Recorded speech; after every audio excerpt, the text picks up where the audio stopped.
The screen didn't just echo, it ripped through the apartment before my brain could even register what I was seeing on my iPad screen.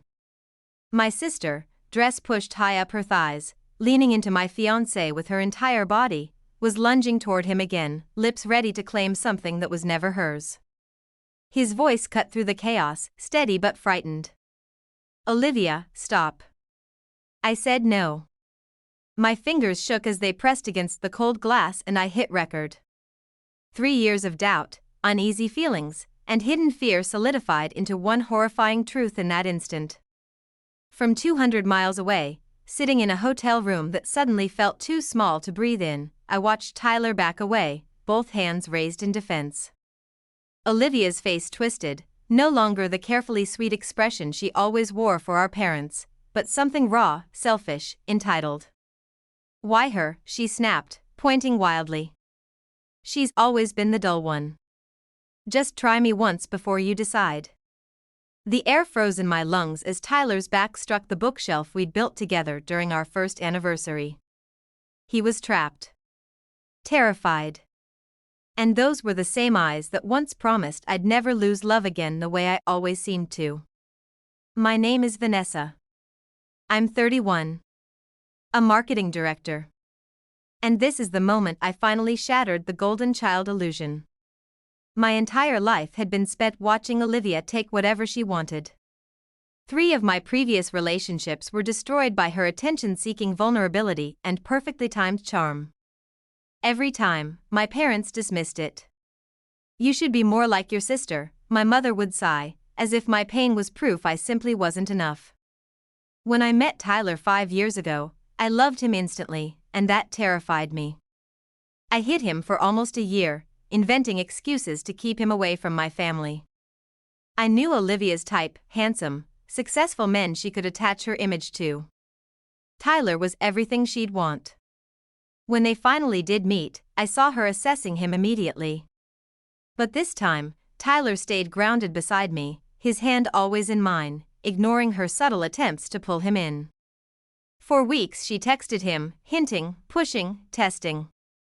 When she finally sent a lingerie photo, I confronted her in our mother's kitchen. She didn't deny it. She smirked. If I really wanted him, I'd already have him. Then, as always, the tears appeared and my mother told me to leave, because somehow I was still the problem. And now, years later, she stormed into my apartment while I was away.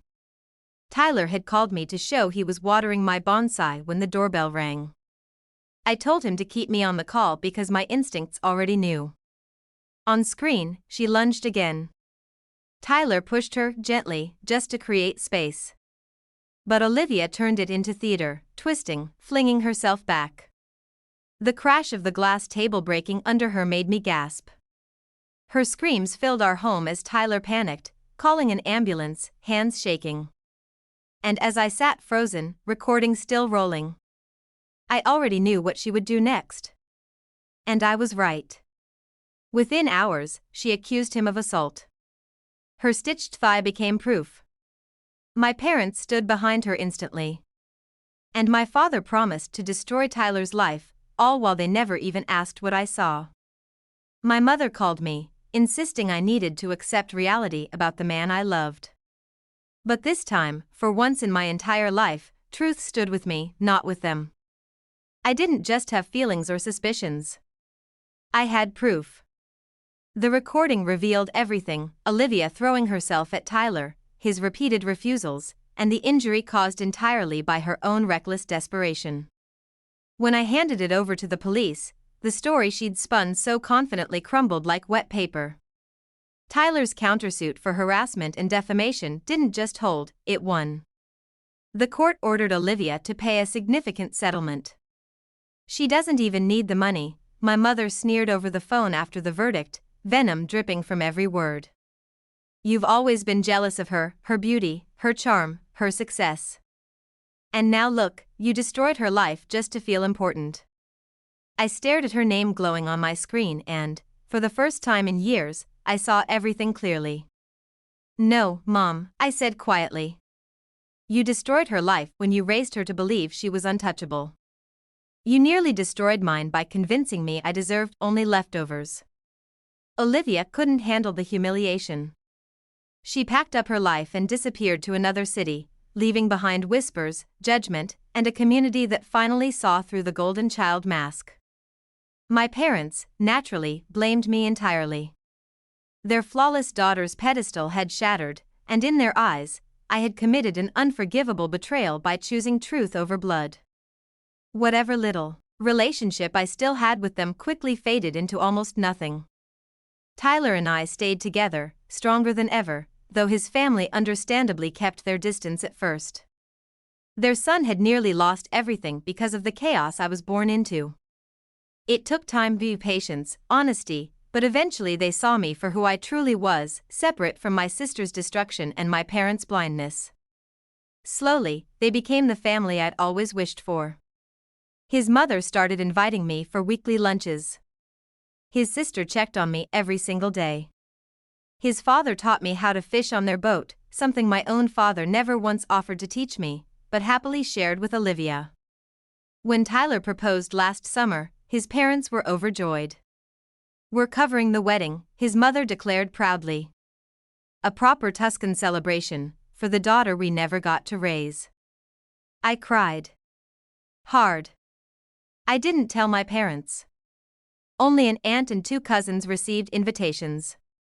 It was supposed to be peaceful. A clean start. But then the messages began. Somehow, my mother found my new number. Later, I learned a cousin had innocently given it to my grandmother, who was still speaking to my parents. The text started soft, pretending concern, pretending love. When I didn't respond, they turned poisonous. Yesterday, my aunt called sounding shaken. My mother was on social media now, spreading hateful lies about me, threatening to disown anyone who dared attend the fake wedding of her ungrateful daughter. Stared at the wedding invitation resting on my desk, the soft cream paper trimmed with gold foil, tiny watercolor hills of Tuscany painted across the top. Just thinking about my mother's bitterness creeping into that beautiful weekend made my chest tighten with something dangerously close to hatred. But can you really hate your own parents? Even the ones who spend your entire life choosing the child who wounds you the most? My phone glowed again. A message from Tyler's mother, just double-checking the final head count for Friday's welcome dinner. "And don't forget you're fitting tomorrow at 3. I'll bring champagne." My gaze shifted to the photo beside my laptop. Tyler and me on his parents' boat, sunburned and laughing, his father behind us making bunny ears while his mother pretended to shove us into the water. They weren't flawless people, but they were warm, steady, real. And they were mine now. I blocked my mother's newest number without reading the last message she'd sent.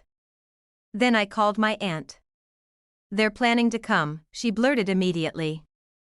"Your father already booked flights. A friend at the travel office told me."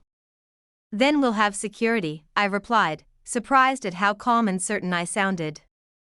Anyone who couldn't love me when I was breaking doesn't get the privilege of showing up when I'm finally happy. 3 weeks later, beneath a breathtaking Tuscan sunset, I walked down an aisle lined with olive trees. Tyler stood waiting for me, his parents glowing with pride beside him. My aunt and cousins sat in the front row, fiercely supportive. The seats where my parents should have been remained empty on purpose, not to mourn their absence, but to honor my decision to choose peace over pain. Sometimes the family you're born into only teaches you what love should never feel like. And sometimes, if life is kind, the family you build shows you exactly what you've always deserved. When Tyler's father stood to give his speech, he lifted his glass toward me first. "To the daughter who found her way to us when we didn't even know we were waiting for her," he said, voice trembling. "Your strength has brought our son more happiness than we've ever seen." As the sun dipped lower, bathing everything in warm gold, I understood something deeply and finally. Sometimes absence is not a loss, sometimes it is freedom from the weight that once kept you from breathing.